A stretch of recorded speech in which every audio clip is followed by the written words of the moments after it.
What's going on, everyone? Onyx Spade here. Thinking back in the past, I was really thinking about the old console wars, also known as the 8-bit wars, as most people would remember, or 8-bit versus 16-bit, or whatever you want to call it. I call it the console wars. Most people remember the Super Nintendo versus the Sega Genesis. I do as well. I always thought that was a very interesting little battle that happened back then. However, I'm going to take the console war subject and make it, or at least talk about, a part of the console wars that not many people think about. And that was side consoles. Side consoles in this subject is what I'm going to be talking about today. This is going to be like a gaming versus. Except I'm not going to be talking about really games of the same name for this episode. I'm going to talk about two consoles that came out around the same time. Just around the same time. I'll give more details later on in the video. But everybody remembers the original Nintendo Game Boy. You know, the Game Boy had its different evolutions, from Game Boy evolving into the Game Boy Pocket, to the Game Boy Color, to the Game Boy Light, to the Game Boy SP, and then going on to Nintendo DS and whatnot. You know, some of these consoles we didn't even get in America, which I kind of wish we did end up getting, like the Game Boy Light. That would have been so much better than the Game Boy Color. But then there was another side console that was trying to help with the console wars. And that was the Sega Game Gear. Sega Game Gear, well, I'm not going to talk about its pros and cons just yet. This is just an introduction to this video. Basically, in this video, we're going to be talking about the side consoles and which one truly prevailed. Most people will probably know the answer to this, but which side console is truly better? The Nintendo Game Boy or the Sega Game Gear? It swept the country like a plague. Thousands of helpless teenagers trapped in a dull, drab world of colorless video games. But there is hope. Color? Introducing Game Gear from Sega. The full-color portable video game system that separates the men from the boys. Game Gear from Sega. Now, before we get into the main subjects of this video, I decided to do a little bit of background info on each console we will be reviewing today.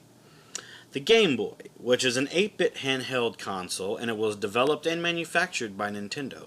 It was released in Japan on April 21st, 1989, in North America on July 31st, 1989, and in Europe on September 28th, 1990. It is the first handheld console in the Game Boy line, and the same staff who designed the Game & Watch series that came out in the 1980s also had something to do with the creation of the Game Boy. Now, there was redesigned versions that were released in 1996 and 1998 in the forms of the Game Boy Pocket and the Game Boy Light. Sadly, only came out in Japan. Now, when it comes to the Sega Game Gear, the Sega Game Gear came out a couple years later. And, of course, it is an 8-bit handheld console as well, and created by Sega. It was released in Japan October 6, 1990, and it was released in 1991 in North America and Europe, and Australia in 1992.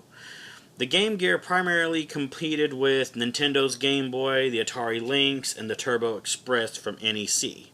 Now, the handheld shares much of its hardware with the Sega Master System and is able to play its own titles as well as those of the Sega Master System, the latter being made possible by the use of an adapter. Now, this is the background info that I want you to keep in mind when we do this, when I start this video. And, well, enough BS and stalling. Let's get started.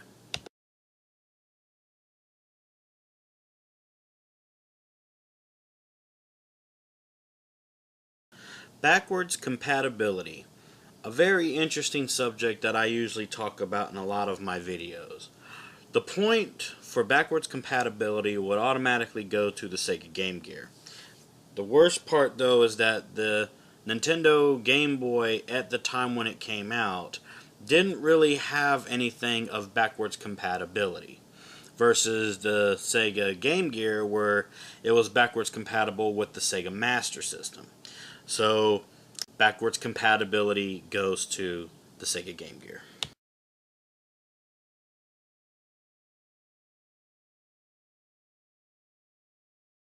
Best-selling game when it comes to Sega Game Gear versus the Game Boy.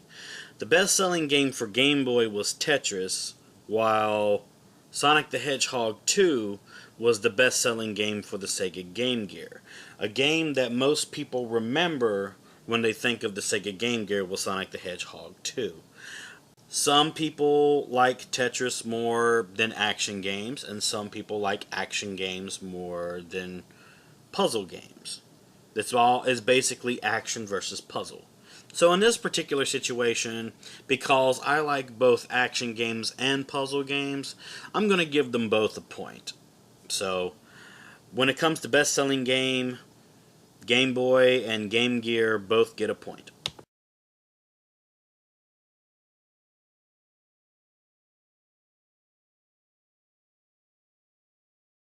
Best-selling game quantity sold. Now, there wasn't that many selling games that were sold when it came to the Game Gear because most people tend to remember the Game Boy more versus the Game Gear. I could not find an approximate number, but I did find out that when the Nintendo Game Boy came out, approximately 350 million games were sold to the Nintendo Game Boy. Now, like I said, I couldn't find a good quantity sold when it comes to best-selling games for the Game Gear. So, in this particular situation, I'm going to give a point to the Nintendo Game Boy.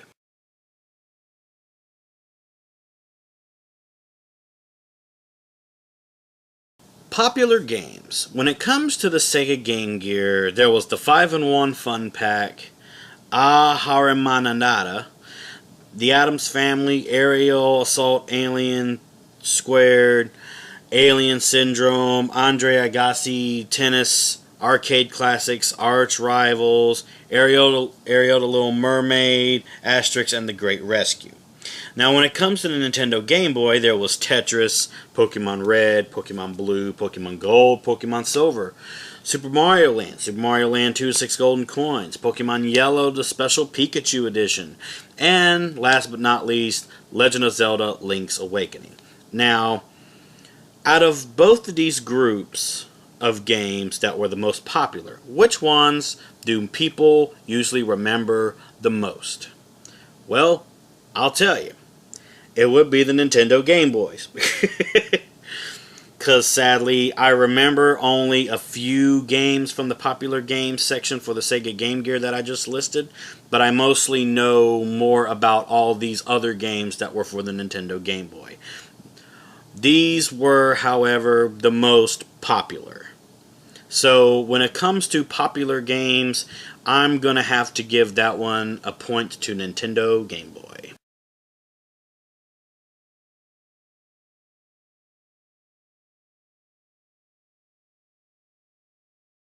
Battery power. Now, when it comes to the original Game Boy, it used 4 AA batteries, and it certainly did not drain the batteries fast.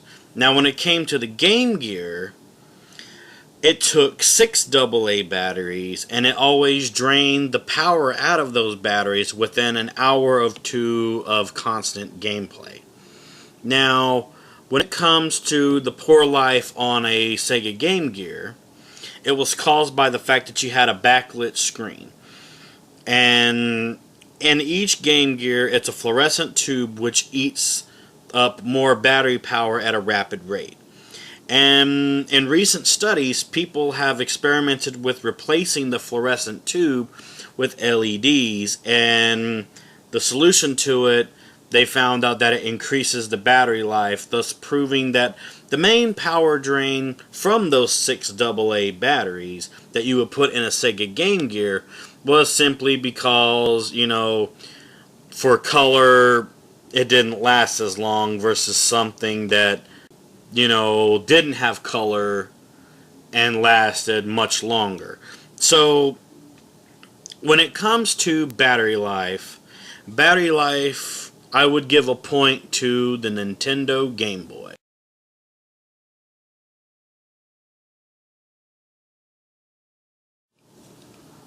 Color. Now, this automatically would go to the Sega Game Gear simply because it wasn't technically until Game Boy Color when we started getting Game Boy games in actual color, because the Game Boy had, the green screen thing going on, while the Sega Game Gear actually had colors. So, point goes to the Sega Game Gear for color scheme.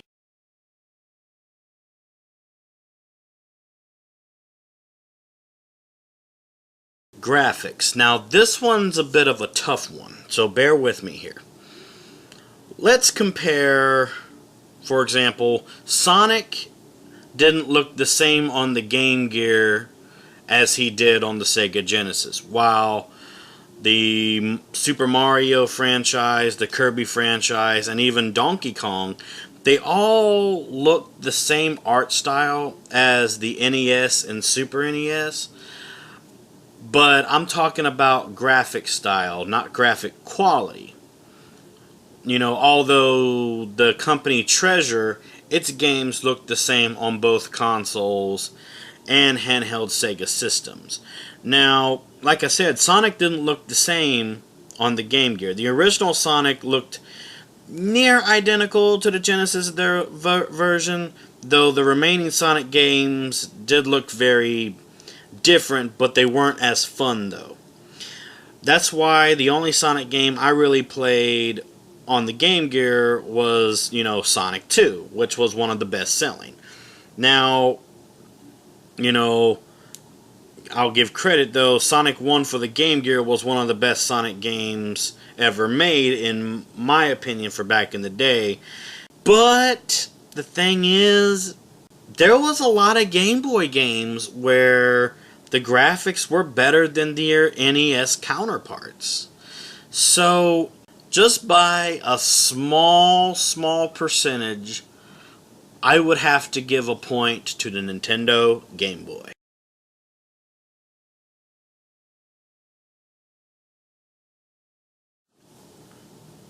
The physical build. Now, this is talking about the unit of the Game Boy and the unit that is the Sega Game Gear. Now, the Sega Game Gear was, to me, very, very bulky. It was very bulky, and it was kind of awkward to hold because the simple fact that the Game Gear was rectangular in a horizontal way. But the Game Boy was rectangular in a vertical way, more narrow way than wide. So this is just a personal preference. I enjoyed the feel of the console that was the Nintendo Game Boy. So, 1 point to Nintendo Game Boy.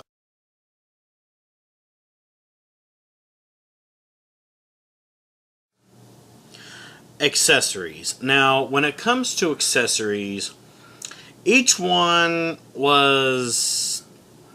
when it comes to the Game Gear's accessories versus the Nintendo Game Boy's accessories, the idealistics for each of the accessories were different. While the Game Gear was more in the idealistics of prolonging the lifespan of the Game Gear and giving it more upgrades per se, I felt that the accessories for the Nintendo Game Boy that came out were for more of a fun experience. Like, for example, you know, there was an adapter cable that you could get for the Sega Game Gear, and you could hook it up to, you know, a certain thing, and you could play Sega Master System games on it, if I'm not mistaken. But then the Game Boy had like the Game Genie, it had the Game Shark, had the Game Boy camera, it even had the Game Boy printer. Each idealistic feel of accessories for each one were different. It was basically fun versus life expectancy. Because also for the accessories, there was even special battery pack that you could get for the Sega Game Gear to prolong its battery power. When I was growing up, I wanted to extend the fun feel of the Game Boy. I never really thought about prolonging the life of my game system. You know, I always trusted that my batteries back in the day were going to be good enough. You know, would I rather want to pump out more money to have more fun experiences with a game console, or would I rather want to pump out more money to prolong the life expectancy of my console? This was thinking in a child's point of view. So, in my case, I liked the fun feel of the Nintendo Game Boy's accessories versus the life expectancy thing with the Game Gear. So, my personal preference, 1 point goes to Nintendo Game Boy for accessories.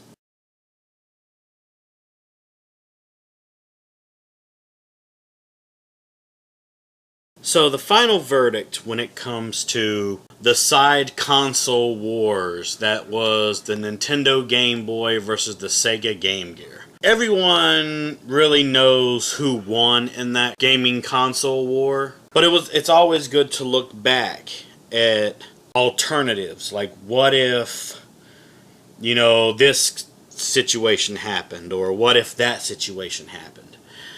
Well, my final verdict is, you know, I'm glad that the Game Boy still kept upgrading down the road. Of course, the Sega Game Gear, you know, ended up upgrading itself to the Sega Nomad, which of course that didn't do that good. And the whole Sega handheld vision kind of discontinued itself and became obsolete, while Game Boy started upgrading itself to the, you know, the Game Boy Pocket, to the Game Boy Color, to Game Boy Light, Game Boy Advance, Game Boy Advance SP, which ended up giving us more backlit situations. What I always found weird was, what if America got their hands on the Game Boy Light? What type of things would have changed if that happened? So, you know, in the comments below, let me know your thoughts on the Nintendo Game Boy versus the Sega Game Gear. Let me know your feelings toward this. And as always, thank you so much for watching. If you enjoyed this video, please subscribe.